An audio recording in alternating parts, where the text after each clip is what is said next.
Hello travelers, and welcome to a new video. And I've got a special guest once again. It is our friend Dominik, the Polish historian. How you doing, my friend?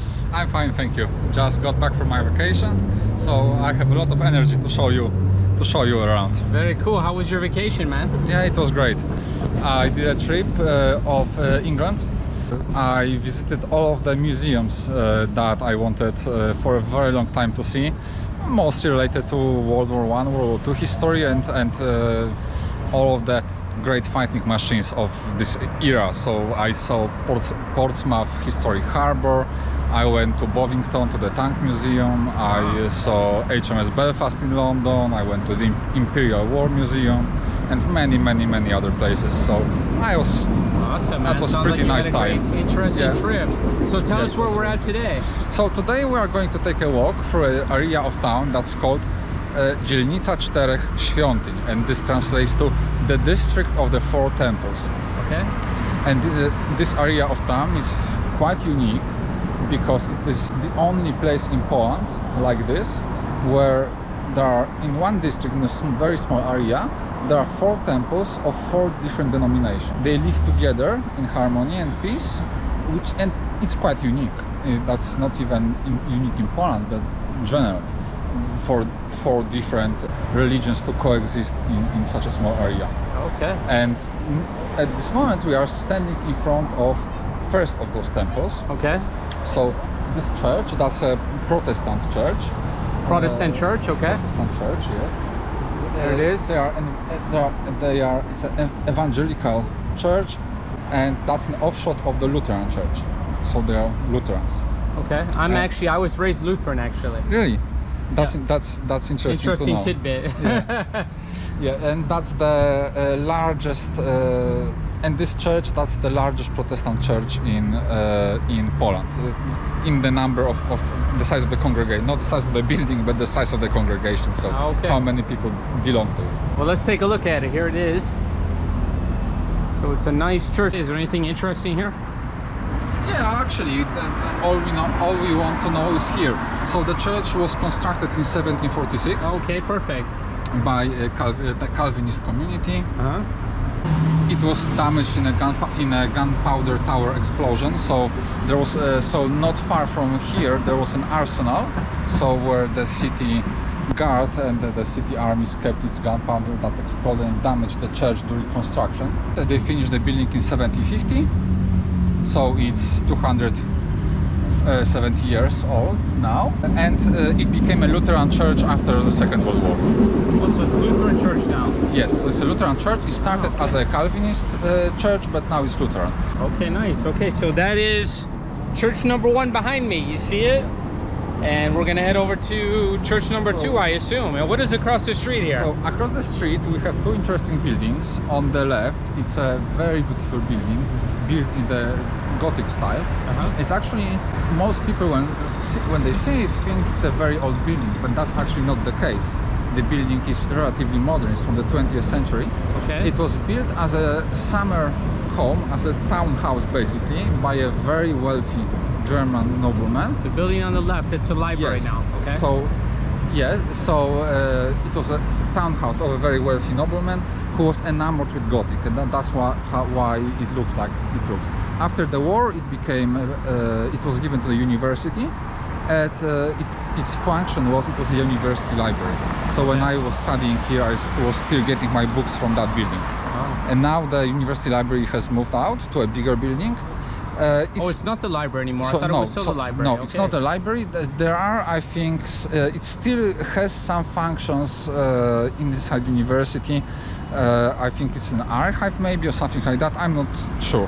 Okay. But the university wants to sell it. So if anyone wants to own a nice Gothic style palazzo in Wroclaw, then now's your chance. Oh wow, so how about that? That's your chance to own that beautiful Gothic style building behind me in the corner. To me, I think it's one of the most beautiful buildings in Wrocław. Actually, when I got here, I was really enamored with it. I think it's just beautiful. Yeah.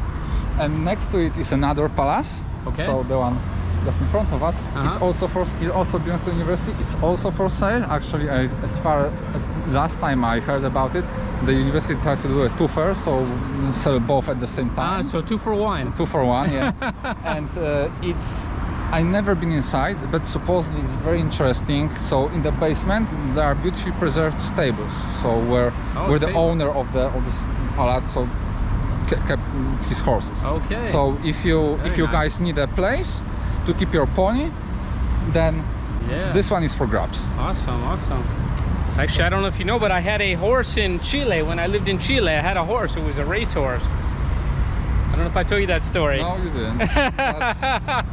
You have a lot of stories. Yeah, so do you. But that's what makes it fun. Yeah. So now we are going further inside the district. It's not really a true district in a legal sense, but it's just the name. It's just a small area that simply people from Wrocław called the district of the Four Temples. Okay. So, and we are going inside it now. All right, here we are. Let's take a look. And even the street itself that we are now walking along, so it's called Kazimierza Wielkiego. Even this street has an interesting story, because this was actually a city moat. So the city had two moats: the external larger moat near the walls that we saw previously, and this was like an internal moat. So there was like outer city and inner city. And when it kind of lost its purpose as a moat, it was so in that time it was connected to the river, but later kind of this connection was broken off and it became basically a pond.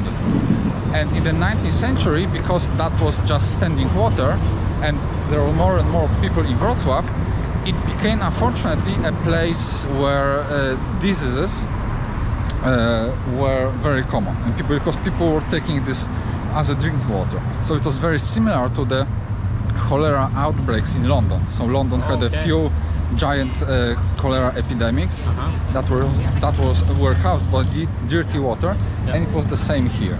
And in 19th century, the city council decided to fill it in, so the holes were buried.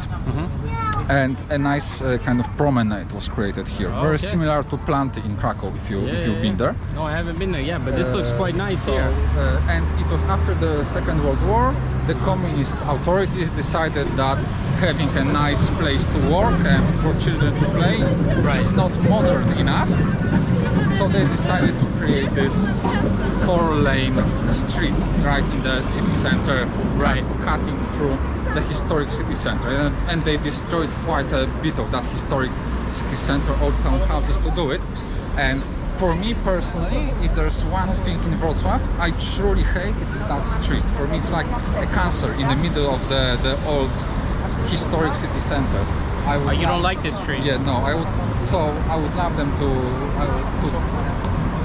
tear down the street and return to have a nice green area where people can bike and walk, and so I really don't like it. Now we are in the small square, which is like an official entrance to the district. And in front of us there's a sculpture that's called Planet Earth. Alright, let's take a look. There's some people here. Yes. It's supposed to... Let's maybe walk around the people. So this is actually a beautiful statue. I love it. This girl, and you can see that she has the dress of the Earth, basically, right? Yes, it's called Planet Earth. So the official name is Kryształowa Planeta, so the crystal planet. But it's usually called Planet Earth. And it's a symbol of unity of all people, all denominations, everyone on Earth. So and it was placed here as a kind of tie-in to that district of the Four Temples, where different denominations. How old is this statue, you think? Oh, it's quite new. It's a modern thing. Yeah, I think it's quite beautiful, actually. So the district itself, apart from its religious connotations, it's also now a place of culture. So there are a lot of cultural institutions. For example, on the right we have a cinema called Era Nowe Horyzonty, and it's a cinema that specializes in alternative movies. So Of course, you can come here and watch the blockbusters. They always have some alternative movies and amateur movies here, and they also organize the biggest movie festival in Poland. So kind of like alternative movie festival in Poland. Oh, so I never knew this was a movie theater. I never knew that. Yeah, so that's a movie theater. Okay. So I actually, and right behind the sculpture is a building where I used to work for 4 years. So my window was there on the second floor. And so always when that movie festival was taking place, you could always see like a sea of various interesting characters here, because people who are interested in alternative cinema. And what does the name mean? Does it mean anything? Pokoja? Pokoja. It's just a name of the building. So we'll go there to the courtyard in a moment.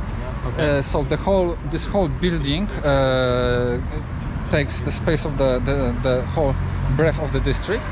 So we can actually go there already. Okay. And then from here we can see this beautiful Gothic building. It used to be a library. It used to be a state at one time, you said, like a mansion? Yes, it was a mansion. A town That's mansion. amazing that a family lived there, I guess, you said, right? It's a very, very wealthy family. Wow. And just left on that building, so now cars kind of block our view, but there is like a small area there, small square, right?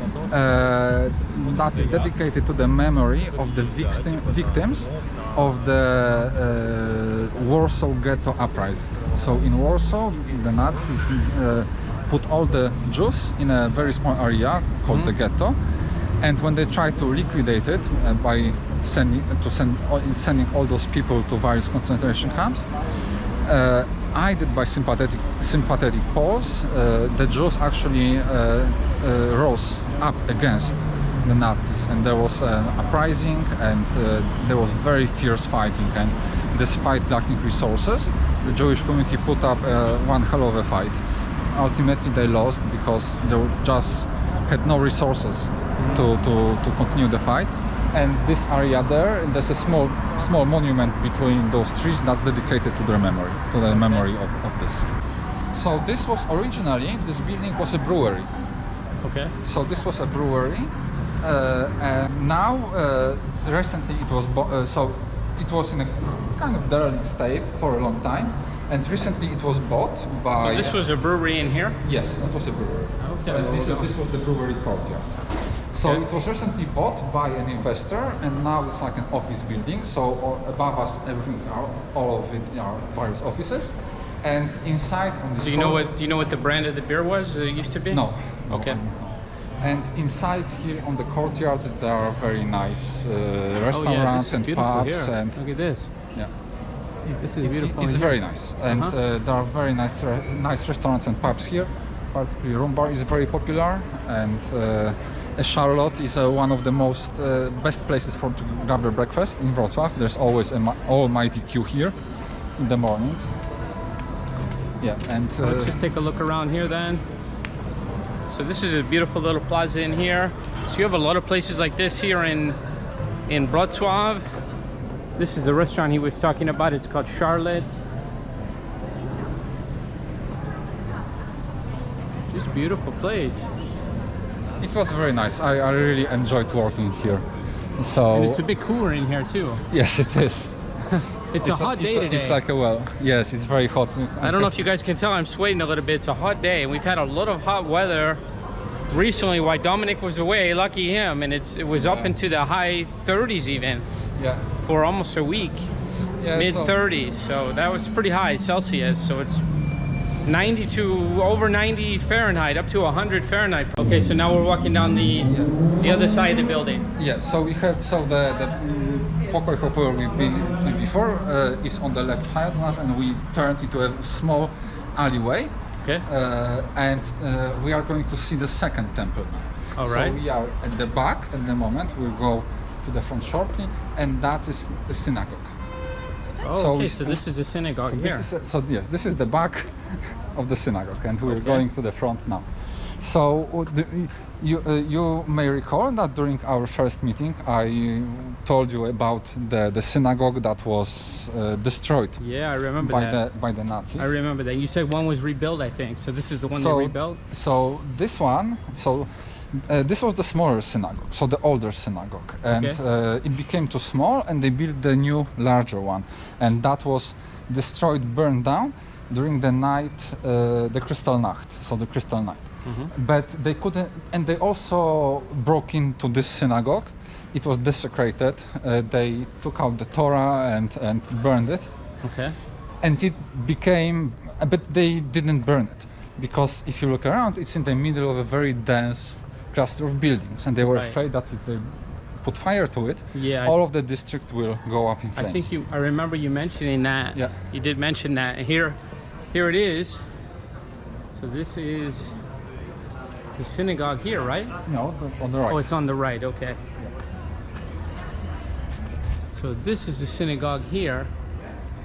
And you can see that is the theater. And then this is the restaurant we were on the other side of earlier, Charlotte. But this is a nice building here too. There's a hostel in this building. There's a very nice cafe and pub called Mleczarnia, which I have very fond memories of. It's a very romantic place. And that's what they call the milk bar, right? yes, exactly, milk bar. And I've been here on quite a few dates, and I have very fond memories of it. So now we are in front of the synagogue. Okay, so here, let's show everyone the synagogue. Here it is. Wow, it is pretty impressive. Here you can see the front of it now. And after it was desecrated during the war, it became basically an empty building that was used in various ways. So it was a hostel. So it ends here, or it goes? That's the synagogue. I can see the symbol. Yeah, but that's a different building. Oh, it's a different building. Okay. Like a school almost. It looks like. It is a school. Okay. It's a Jewish school. Actually, the synagogue now. After the war, during the war, the synagogue became a warehouse, a hospital. After the war, it had various different uses. Also, it was a warehouse, among others. And after Poland got rid of communism, and the city the country and the city gave back the building to the Jewish community, and the city assisted in restoring it. So it's now a synagogue again. So it's a true synagogue, right? Maybe that's why I don't see too much symbology. I don't see too many symbols on the temple itself. Normally you would see more. Yes, but it's quite on new, the synagogue. Right? And the Jewish community in Wrocław is still quite small, and it's quite a large synagogue for them. That's a historic building. And around this small square, those buildings also belong to the Jewish community, and generally this area is the center of that community in Wrocław. So there is a school here, many Jewish institution. There is a kosher restaurant there. It's called Sarah. It's behind those people. This is a Jewish restaurant? Yes. Oh. That one there. So also on the left, that's the Mleczarnia, so that's the cafe, and there on the right, that's the a Jewish restaurant. So it's that specializes in Jewish cuisine. My father really likes this cuisine, and when my parents come to, so I'm not Jewish, neither are my parents, but my father really likes that cuisine, and when my parents are in Wrocław, they always come here at least for one evening for a meal. That's nice. Yeah. So now we're on the street. What is this called? It's called Świętego Antoniego Street, so Saint Anthony Street. It's in the middle of the district. All right. And it's like the main street here, and we can call it the party street. Okay. So the place where we are now, we can see a few interesting things on the right. All right. In this gate, it leads to an alley that's called Passage Niepolda, and that's the main party place in Wrocław. So on that street, if you want, we can go there. Yeah. There are various clubs and pubs and discotheques all around that street. Cool. And in a few hours, because it's Friday night, so in just a few hours it will get crazy there. So if you would come here at 10 or 11 p.m. Right, it would be right. packed full of Well, maybe we can young... just walk through here and take a Yeah, look, we see what can. it's like. Let's see the street we're on. It's already starting to get going here. Yeah, so there are many restaurants here, and also, and which is very bizarre, there's like also an overrepresentation of funeral homes, because traditionally in the city this was a street where most of the funeral houses were located. Okay. So now it's a kind of a weird mix of pubs and restaurants and funeral, okay. and there are still a few remain. It's pretty bizarre. And there we can see actually the third temple that we'll be going in a moment on the Okay. left, and that's the Catholic Church. Okay, we'll go there after. Yeah, so now let's let's go go through to the here. party place. Let's go check it out. What can we... So on the left we have... there's a hostel here too. There's a hostel here, yes. Right here. It says 1904 too. So it was built in 1904 and renovated in 2000. On the left we have Szynkarnia, which is one of my favorite pubs. They have... So if you want to find great beer and you don't know where to go and you don't know how to go look in the where to look on the internet, Yeah. if you come here, you have a basically guarantee that there will be something interesting. Nice. to find. Awesome. So- And I think we're gonna go for a beer after too, right? Yes. Oh, this is cool. Looks like a beer garden here. I love it. Look at this, guys. Nice. You can get your beer and drink it right here. This is awesome. Yes. So that's Some people already enjoying here. so now it's still very quiet. So I'm ready for one, guys. It's hot out. So 7 p.m. is still too early, but it will get crazy. There's one Yeah. place on the left, one place on the right. Let's take a look in the bar if we can. You can see the dance floor in there. I'm sure that'll be packed in a few hours. And this whole, and in a few hours, this whole courtyard, there's all the party places here on the first floor, the ground floor, and sometimes in the basement. And this will be packed full of people. Okay. So after we get the beers, if you want to do some partying and maybe pick up some girls, that's the place to. Oh, okay. That's the place to come.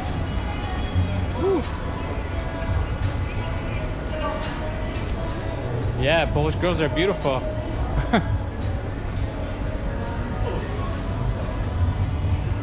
I like because a lot of them are blonde too. Yes, yes, that's true. That's true. Here's where most of the crazy parties take place. Crazy parties. All right.